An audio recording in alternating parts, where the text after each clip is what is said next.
हम्म तो हम लोग का लास्ट क्लास क्या हुआ, इरिगेशन कंप्लीट हुआ था यस सर। है ना। अब आज हम लोग का होगा क्रॉप रोटेशन को crop pattern.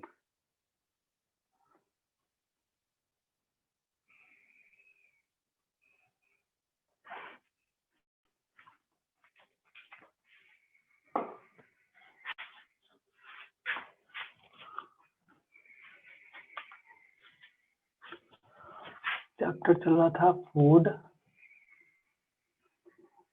Production and इनहैंसमेंट।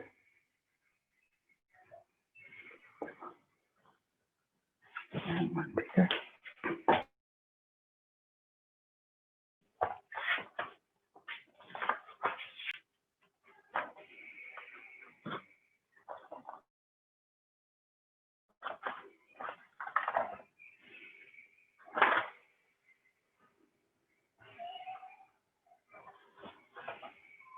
Cropping pattern ना। देखो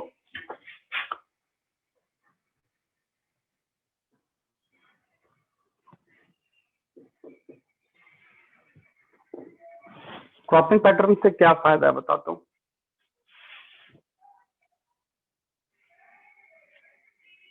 देखो क्रॉपिंग पैटर्न से एक तो कोई भी जो वैरायटी है हम लोग को वो ज्यादा इम्प्रूव होगा। एंड क्रॉपिंग पैटर्न से जो न्यूट्रिएंट वैल्यू है, एक तरह से बोलते हैं सॉइल का जो कंटेंट है वो मेंटेन होता है।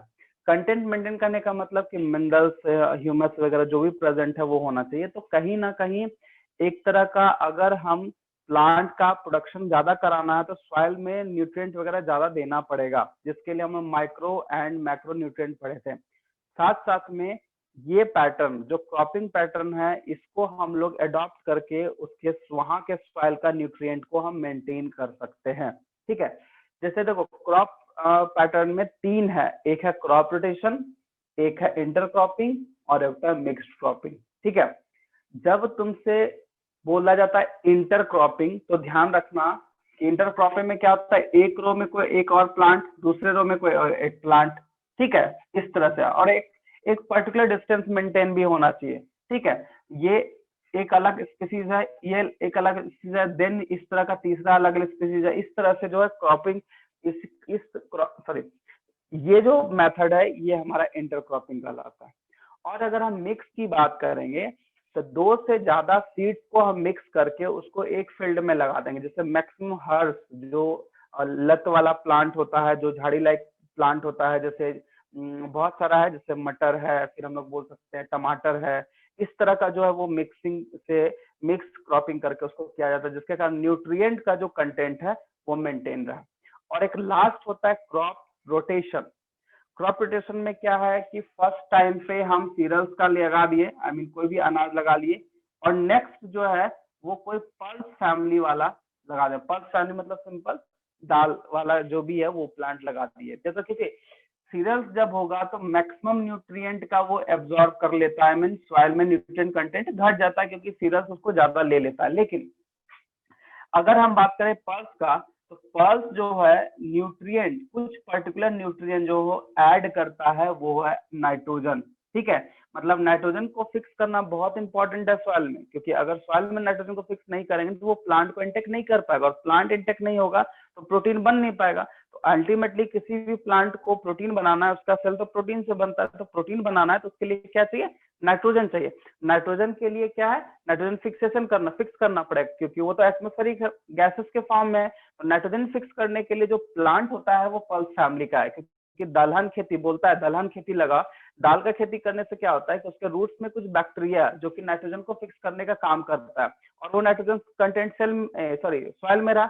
देन फिर नाइट्रोजन कंटेंट के बाद आई मीन वो पल्स का फैमिली, पल्स जो भी है वो उसको काट लिया, हार्वेस्ट कर लिए, जो उसको करना है हम लोग उधर कर लिए। उसके बाद फिर कोई अनाज का लगाएंगे, तो वो अनाज का जो प्लांट, जो सीरियल प्लांट है, वो N2 न्यूट्रिएंट को एब्जॉर्ब करेगा अपने ग्रोथ के लिए।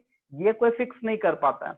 तो सीरियल्स लगेगा तो वही है, नाइट्रोजन वगैरह का कमी हो जाएगा। फिर पल्स वाला का लगाएंगे तो नाइट्रोजन वगैरह जो भी कमी है वो फुलफिल हो जाता है। तो कहीं ना कहीं क्रॉपिंग पैटर्न जो है वो न्यूट्रिएंट प्रोवाइड करने के लिए बहुत इंपॉर्टेंट होता है, क्योंकि न्यूट्रिएंट अगर नहीं रहेगा तो कोई भी प्लांट ग्रोथ नहीं करेगा, और ये न्यूट्रिएंट जो है वो सॉइल में प्रेजेंट कराता है ये क्रॉपिंग पैटर्न। तो सबसे पहले इंटरक्रॉपिंग है, ठीक है, मिक्स्ड क्रॉपिंग है, इंटरक्रॉपिंग एंड क्रॉप रोटेशन है।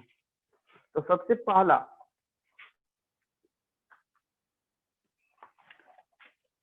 First point, mixed cropping.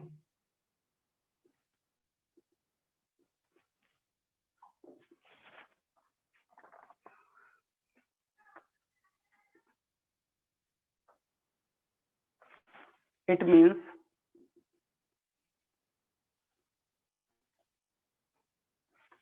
means growing of two or more crop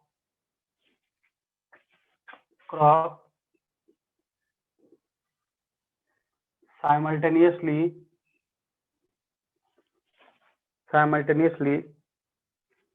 on the same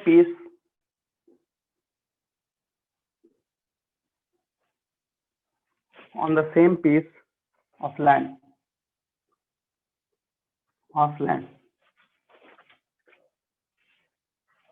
example, अब देखो क्या क्या हुआ था। सोयाबीन प्लस पीजियन पी, इस दोनों, ये दो एक साथ किया जा सकता है cropping. Groundnut plus sunflower, इसका भी साथ में किया जा सकता है, ठीक है। मेज और urban been,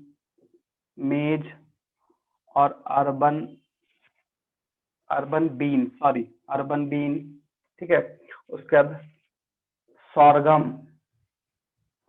सॉरगम plus pigeon P, ये है तुम्हारा मिक्स्ड क्रॉपिंग। चलो इसको नोट करो। तो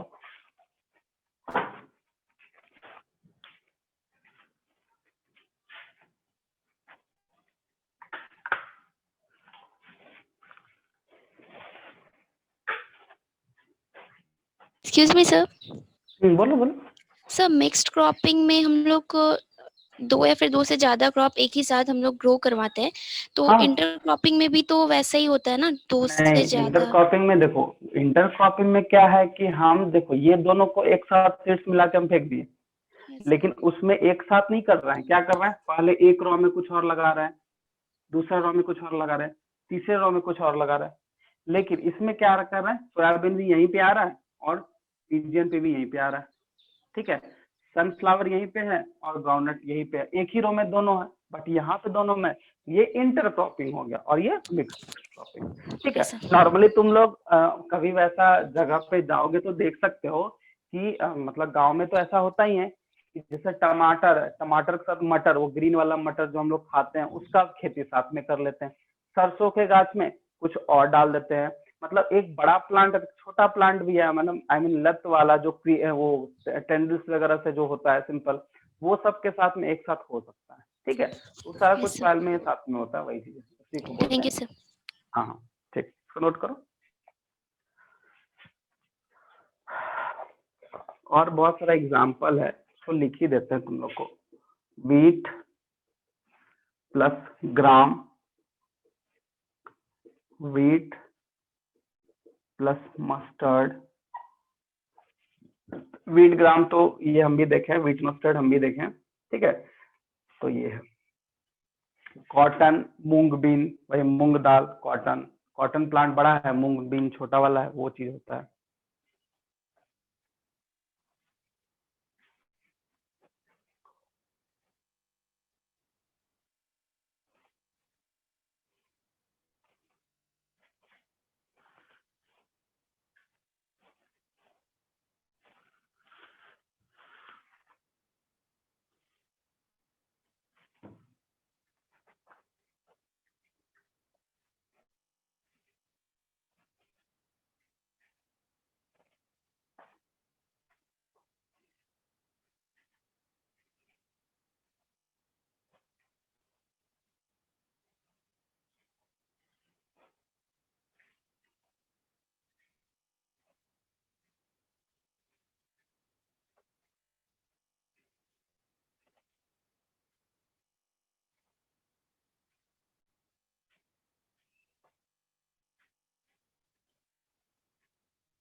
कंप्लीट हो जाएगा तो बताना, ठीक है, ऐसे नहीं रहना। हो गया? कंप्लीट। मिक्स क्रॉपिंग है, अब हम लोग इंटर क्रॉपिंग देखेंगे।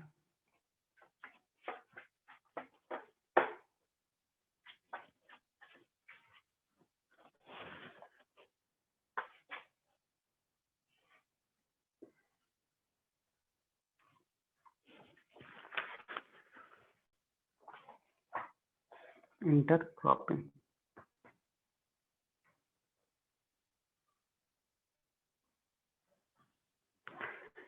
एडवांटेज लिख लेते हैं हमको, advantage of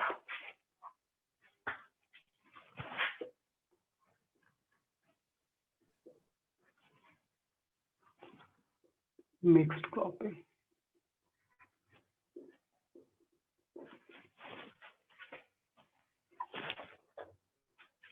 first, no risk of crop failure. दूसरा, इंक्रीज इन yield। तीसरा, minimise pest damage. Fourth, improve soil fertility। Fifth, less input in terms of labor। ठीक है, ये इसका एडवांटेज लिख लो।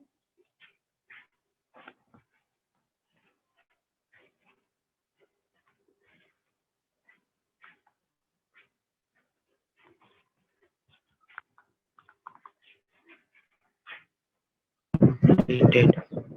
हो गया, चलो अब है next inter cropping.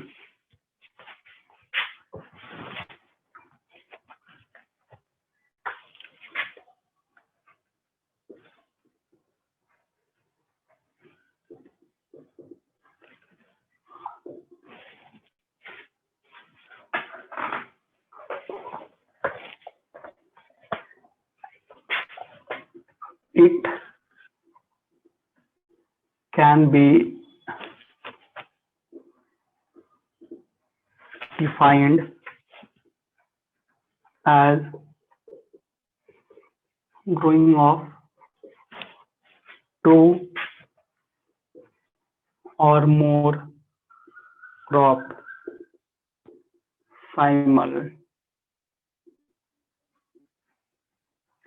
simultaneously in the same field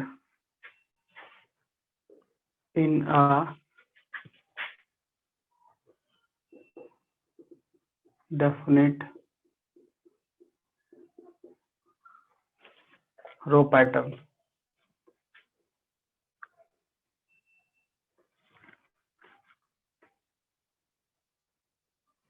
Example, coconut plus banana plus pineapple etc। ठीक है, अब इसका advantages.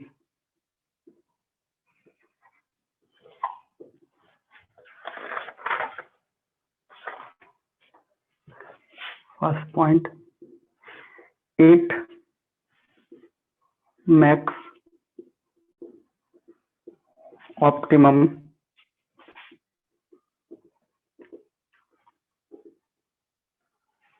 utilization of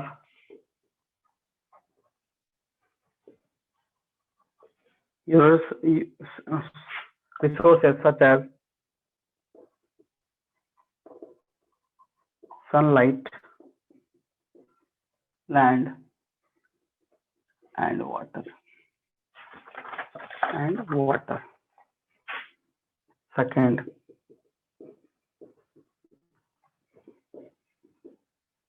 intercropping also help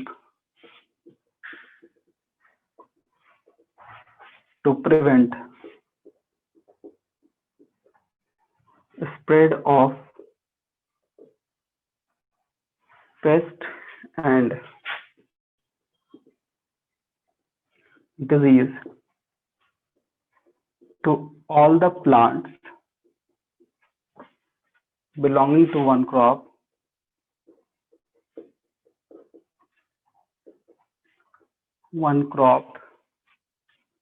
on the field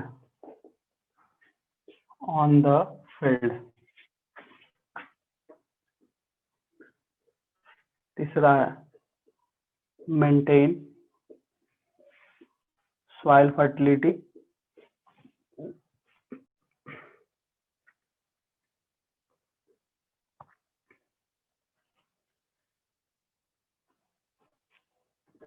And fourth, it economizes space in between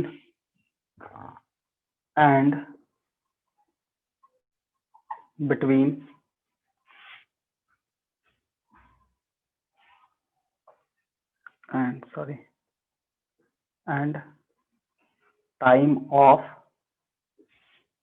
cultivation of two or more crops. ये है, चलो इसको note करो.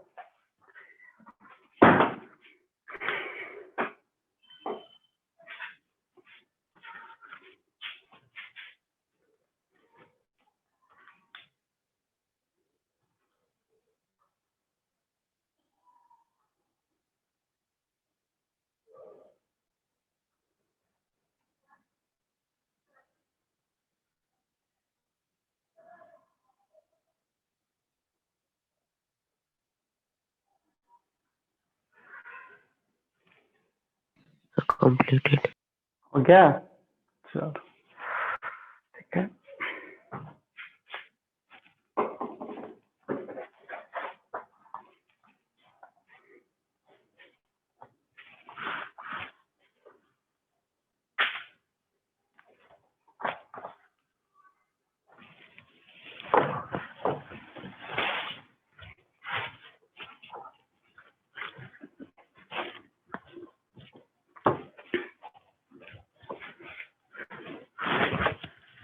अब है crop rotation.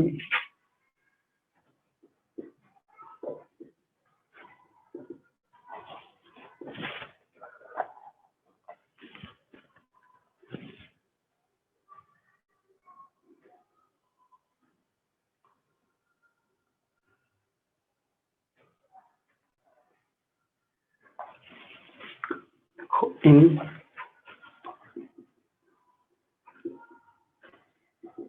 the rotation of crop, the leguminous crop, देखो leguminous crop क्यों बोल रहा है, क्योंकि लेगुमिनस प्लांट जो होता है वो N2 फिक्सेशन में हेल्प करता है और वो पल्स फैमिली का है. ठीक है, पल्स फैमिली का crop.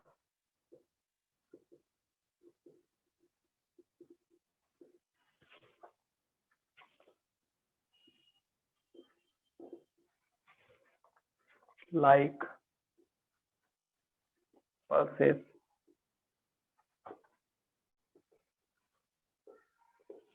beans, groundnut, Bengal gram, etc. are shown in between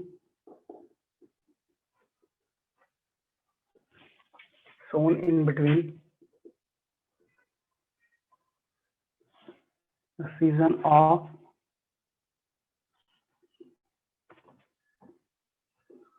cereal crops like wheat, maize, pearl, millet, इसी को बोलते हैं बाजरा, etc। देखो ये नीचे वाला सीरल्स हो गया और ये ऊपर वाला लेगुमिनस या फिर हम बोलते हैं पर्ल। ठीक है, ये चीज है, तो दोनों के बीच में लगता है। ठीक है,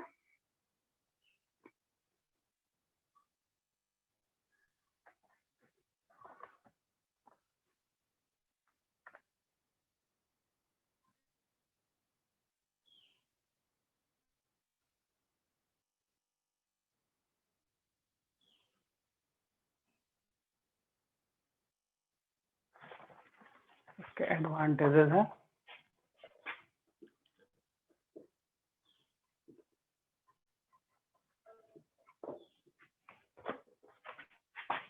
फर्स्ट,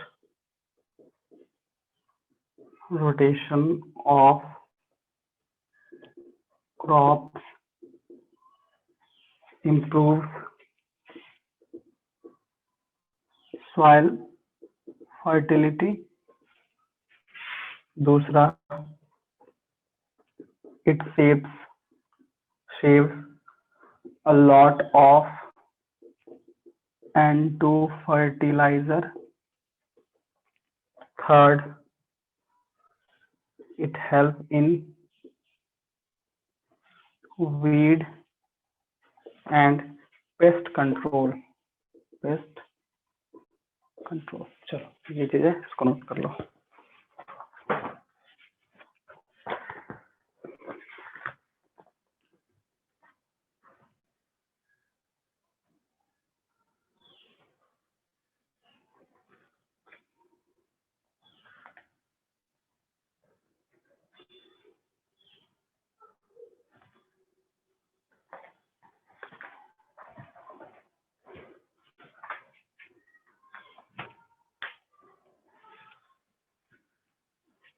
Completed.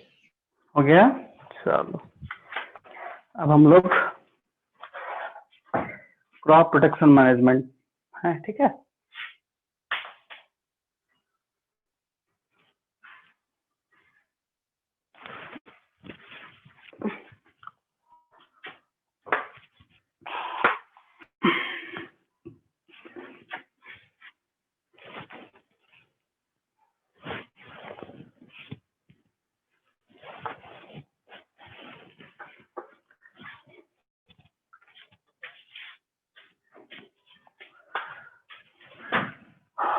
क्रॉप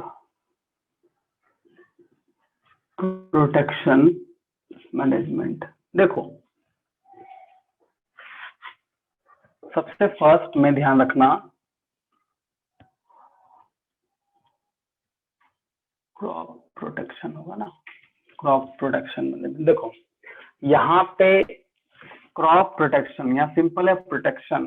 ठीक है, मतलब हम लोग को कुछ ऐसा मेथड अपनाना पड़ेगा जिससे क्रॉप को बचाया जा सके। अब एक सवाल है कि क्रॉप को क्यों बचाना है। ठीक है, तो क्रॉप को बचाना क्यों है या फिर किससे बचाना है, तो 3-4 चीज है जिसको हम लोग बोलते हैं, उससे हमको बचाना होगा। पहला वीड, दूसरा इंसेक्ट, तीसरा पेस्ट एंड चौथा डिजीज। ये 4 हमारे पास पॉइंट है जिससे इसको बचाना है। अगर हम इससे नहीं बचाते हैं किसी भी क्रॉप को, तो वो कहीं ना कहीं उसके प्रोडक्शन में, उसके यील्डिंग कैपेसिटी में या फिर जो भी उसका क्वालिटी है वो उसको इफेक्ट करेगा, मतलब कहीं ना कहीं क्रॉप खराब हो जाएगा। ठीक है, अब सबसे पहला है वीड। ठीक है, तो वीड पहले क्या है समझ लेते हैं। वीड ये जो है वो अनवांटेड प्लांट्स है इन क्रॉप फील्ड। हम लोग यहाँ पे लिख रहे हैं unwanted plants in crop field. तो कहने का मतलब ये जो अनवांटेड प्लांट है ये है क्या। सपोज दैट मान लिया जाए ये एक फील्ड है जहाँ पे प्लांट लगा हुआ है। ठीक है, ये स्टार लगा हुआ, तो ये नॉर्मल ग्रोथ कर रहा है। सपोज दैट मान लिया जाए कोई दूसरा इस जगह से बहुत सारा प्लांट अलग अलग सा जो हमको जरूरत नहीं है वो वहां पे डेवलप या ग्रो कर गया है। अब यही जो है जो अनवांटेड प्लांट है उसी को बोलते हैं वीड। अब यहाँ एक सवाल है कि आखिर इसको हटाने का जरूरत क्यों है। बार बार बोलते हैं वीड्स को हटाना है, वीड्स के लिए बहुत सारा मेथड है, ट्रेडिशनल, क्लासिकल, बायोलॉजिकल, सब तरह से है, मॉडर्न। तो एक्चुअली क्या है, जो मेन प्लांट है, ठीक है, चलो मेन प्लांट को हम रिप्रेजेंट कर रहे हैं ए से, एंड जो अनवांटेड है वो बी है। अब यहाँ पे ध्यान देना, जो ए प्लांट है उसको प्रॉपर वे में ग्रोथ वगैरह करने के लिए प्रॉपर वे में चाहिए न्यूट्रिएंट। क्या चाहिए? न्यूट्रिएंट, जो कि वो सॉइल से लेगा। और उसी जगह पे जो ये बी प्लांट है, जो एक्स्ट्रा प्लांट है, वो ग्रोथ हो जाता है। तो कहीं ना कहीं जो मेन प्लांट को न्यूट्रिएंट मिलना है, वो ये लोग बी प्लांट भी उसको यूज करने वाला है, जिसके कारण उस जगह पे जहाँ पे वीड है, वहां का जो न्यूट्रिएंट है वो कम पड़ जाएगा या कम हो जाएगा। किसके लिए? मेन प्लांट या ए प्लांट के लिए। ठीक है, अब इसको ऐसा समझो, जैसे मान लिया जाए घर में 2 आदमी है, दोनों आदमी के लिए खाना बन रहा है, कितना? 4-4 रोटी वो लोग खाता है, तभी वो लोग सही से ग्रोथ या अपना जो काम कर पाएगा। लेकिन कोई तीसरा आदमी आ गया, ठीक है, और उसको भी खिलाना है, तो क्या करेगा वो उसमें से 4 रोटी एक और 4 रोटी दोनों में से कुछ उसको भी चला जाएगा।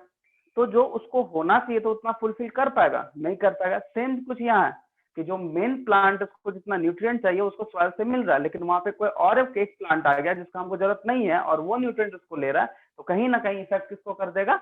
मेन प्लांट को। जो ये अनवांटेड प्लांट है, इसी को हम लोग बोलते हैं वीड। तो वीड जो है, ये unwanted plant present in crop field is called weed. इससे घाटा क्या है? तो सॉइल का जो न्यूट्रिएंट कैपेसिटी है या वैल्यू है वो खत्म हो जाएगा, जिसके कारण जो मेन प्लांट है उसको न्यूट्रिएंट नहीं मिल पाएगा, और न्यूट्रिएंट नहीं मिलेगा तो वो सही से ग्रोथ या फिर डेवलपमेंट नहीं कर सकता है। ये है इसका मैकेनिज्म। ठीक है, अब यहाँ पे एक बात है कि इसी चीज से इसको प्रिवेंट करना है, तो हम लोग क्या क्या कर सकते हैं? तो हम लोग बहुत तरीका अपना सकते हैं। सबसे पहले जो है वीड्स का जो है मतलब हम लोग बोल सकते हैं कि वीड्स को किस किस तरीके से कंट्रोल किया जाता है। तो सबसे पहले होता है मैकेनिकल मेथड। ठीक है, जैसे हैरो वगैरह है, जैसे हिंदी में खुरपी वगैरह बोलते हैं, जिसको हम खुरपी से इसको हटा दिए। कभी कभी देखोगे गाँव कोई अगर हो, बिहार के ही होगे तुम लोग या जो भी है, बिहार में क्या बोलता है? कमाई करने जा रहे हैं फील्ड में, जहाँ पे लगाए कमाई, ऐसा बोलता है। तो कमाई मतलब क्या होता है पता है? कमाई का मतलब उन लोग का कहने का मतलब कि ये जो भी प्लांट इसमें है उसको हमको वहां से निकालना है, इस तरह से बोलते हैं। तो खुरपी से, ये मैकेनिकल मेथड, खुरपी से उस चीज को निकाला जाता है। ठीक है, तो ये है हमारा पहला मैकेनिकल मेथड। दूसरा होता है chemical method, sorry culture method. Culture method में करने के लिए कि एक ऐसा कल्चर मीडियम प्रोवाइड कर दिया जिसके कारण एक ऐसा कल्चर मीडिया तैयार किया जाए जहां पे वीड्स को ग्रोथ ना कराया जाए, वैसा सीड को बना लेंगे ताकि प्लांट अगर होगा लगाएंगे वो अगला वीड को ग्रोथ करने ही नहीं देगा। फिर ये तीसरा जो है बायोलॉजिकल मेथड। तो बायोलॉजिकल मेथड में क्या होता है?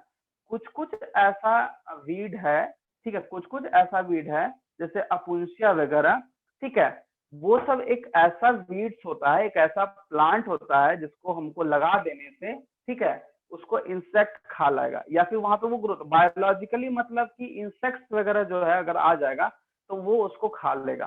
ठीक है, ये 3 मेथड है। चौथा मेथड होता है केमिकल मेथड।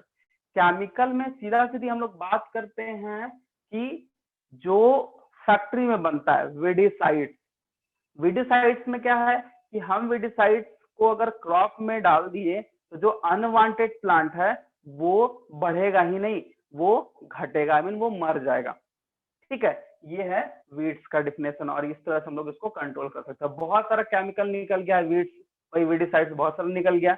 ये दूसरा है इंसेक्ट। अब यहाँ पे देखना, कोई भी इंसेक्ट है वो प्लांट ही खाएगा, तो प्लांट को जब खाएगा तो प्लांट का प्रोडक्शन इस सब पे ज्यादा इफेक्ट होना स्टार्ट हो जाएगा। तो इंसेक्ट से बचाने के लिए इंसेक्टिसाइड्स एंड बहुत सारा मेथड्स अपनाते हैं, जैसे पेस्ट पढ़ेंगे, जैसे एक टिड्डी दल सुना होगा तुम लोग, ठीक है, कि टिड्डी दल आया और खा के चला गया, ये सब चीज सुना होगा। तो एक्चुअली में वो क्या करता है, तो प्लांट को, जितना प्लांट है उसका 60% को एक दिन में वो खा लेता है। वो इतना ज्यादा मतलब वो खतरनाक है। ठीक है, जिससे प्लांट का प्रोडक्शन या ग्रोथ सही से हो नहीं पाएगा, तो इंसेक्ट्स को मारने के लिए वही इंसेक्टिसाइड्स का यूज करना पड़ा है। ठीक है, और बहुत कुछ है, जैसे मैकेनिकल या फिर हम लोग ऐसे हैं घरेलू मेथड में क्या होता है, जैसे बैंगन है या फिर पत्ता गोभी है या फिर भिंडी है, ये सब के प्लांट में क्या करते हैं, राख डाल देते हैं। राख डालने से इंसेक्ट बड़ा कीड़ा हो गया और पेस्ट छोटा कीड़ा हो जाता है, दोनों है कीड़ा ही, लेकिन पेस्ट जो है इंसेक्ट, ये दोनों को खत्म करना है। ये जो राख का मेथड होता है कि हम लोग राख छिड़क, जैसे कोयला वगैरह का जला हुआ राख जो है वो हल्का हल्का छिड़क देने से पेस्ट और इंसेक्ट नहीं होता है, ये नॉर्मल नेचुरल मेथड है। बट अगर इसको खत्म करना है तो यहाँ पे इंसेक्टिसाइड पेस्टिसाइड दोनों यूज करके इस दोनों को खत्म किया जा सकता है।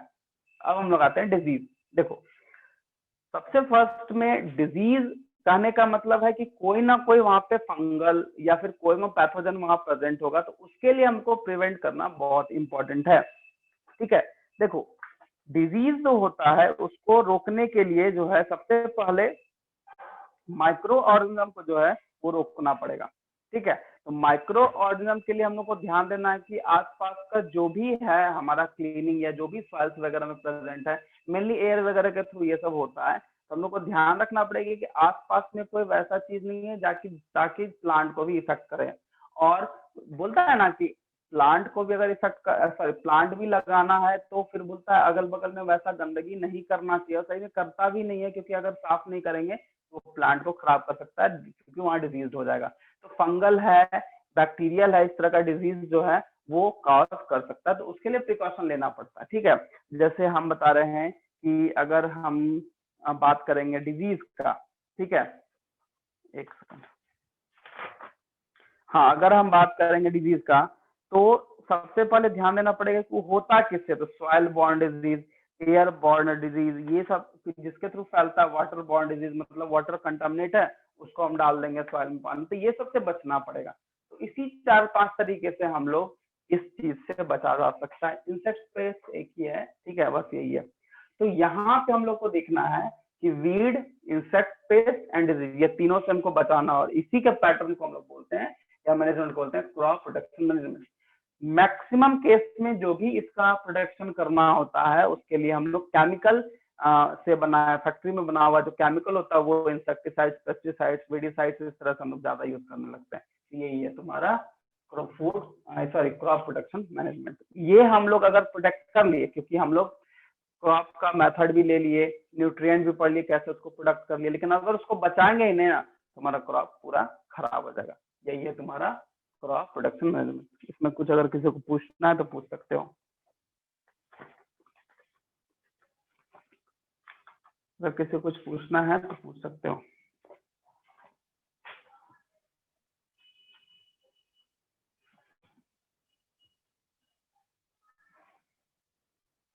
नहीं,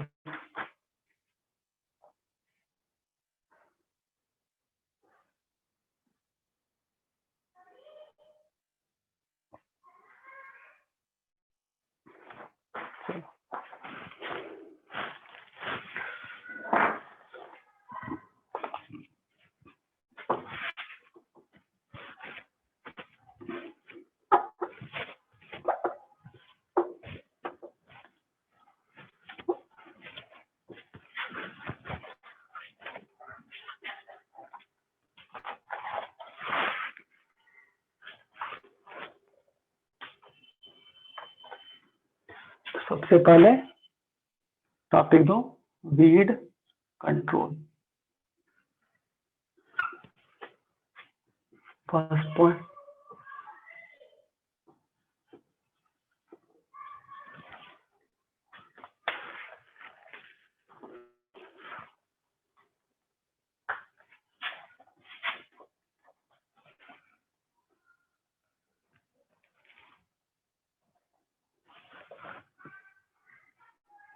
certain wild plant grow with crop plant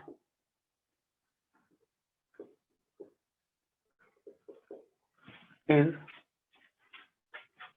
infilled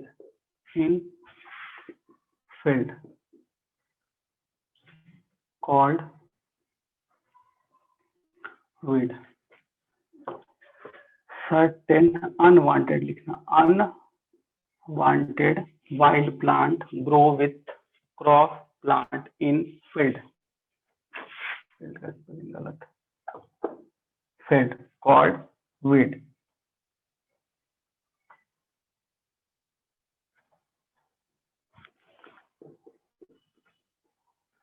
Weeds are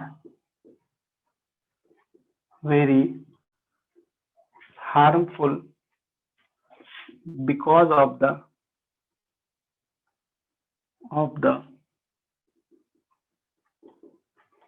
following reasons.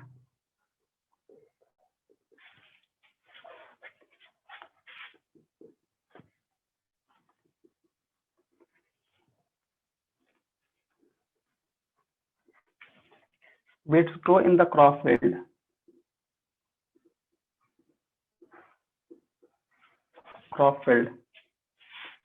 And compete with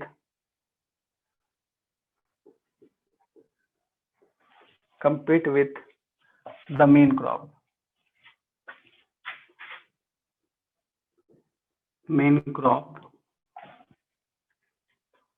And consume a lot of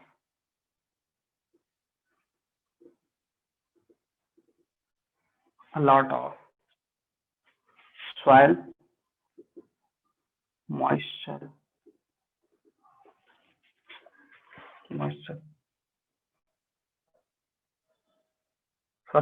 Consume a lot of soil nutrient, water, fertilizer, sunlight, and space.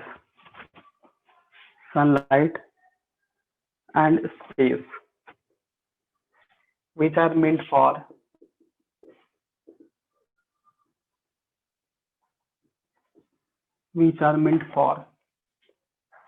the crop plant.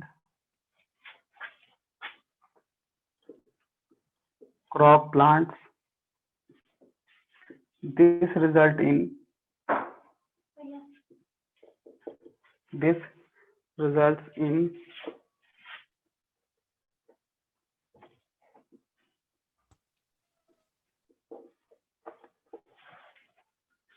in lowering the quality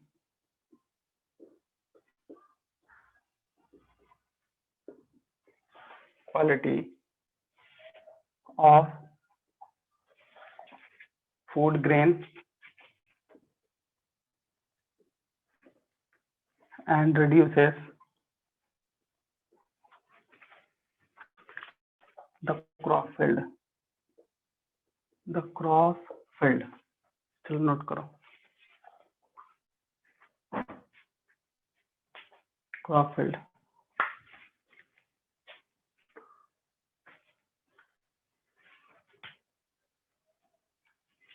चलो note करो इसको.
So complete.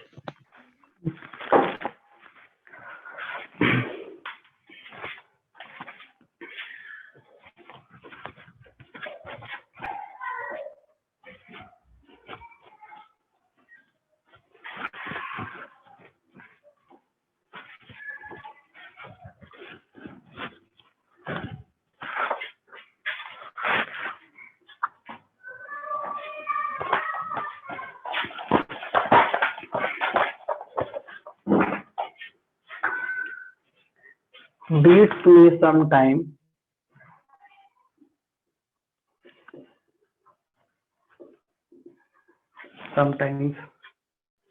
act as an alternate host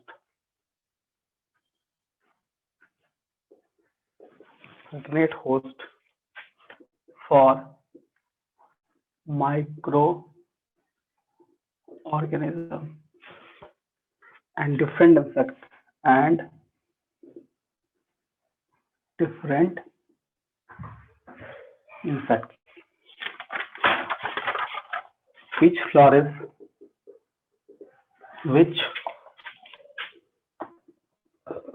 flourish on weeds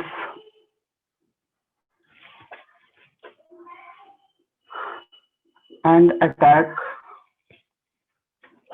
the crop plant. The crop plants finally destroying them.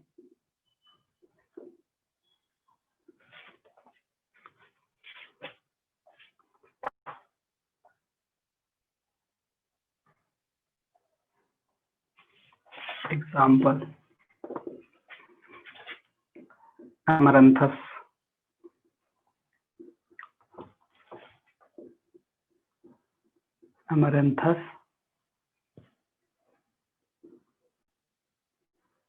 चोलियाई, उसके बाद ज़ैंथियम,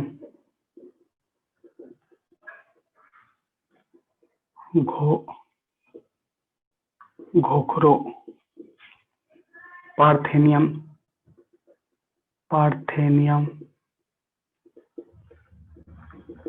गाजर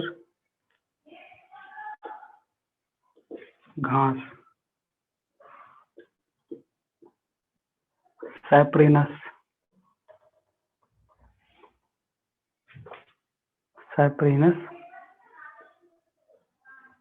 Cyprus, रोटंडस, इसको मोथा बोलते हैं। मोथा तो ये कॉमन ही है क्योंकि आता भी है, देखो टीवी वगैरह में, ये इंडिया में कॉमनली ये सब है, ठीक है, इसको नोट करो।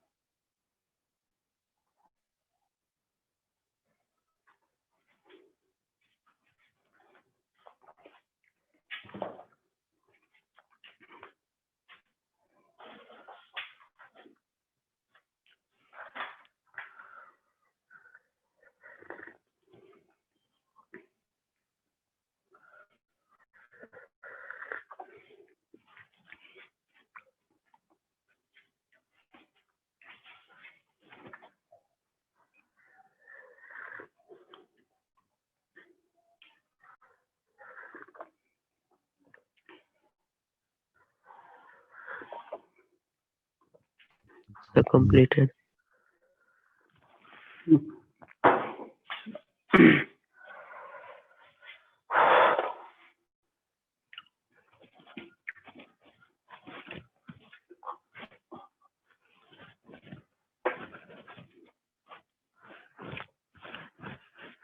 देखो ये वीड्स का तो हम लोग सारा मेथड पढ़ लिया। आई मीन वीड्स क्या होता है, क्या क्या हार्म हो सकता है, एंड कॉमन तो कुछ कुछ है, इसको गाजर घास वगैरह सब एग्जांपल याद रखना, मोथा वगैरह सब एग्जांपल याद रखना, ठीक है। देखो मोथा क्या करता है ना, मोथा अंदर रूट के अंदर जाएगा, रूट के साथ ही बाइंड कर लेता है, तो वहां पे जो न्यूट्रिएंट्स वगैरह वो घट जाता है, तो इस तरह का रीजन है, ठीक है।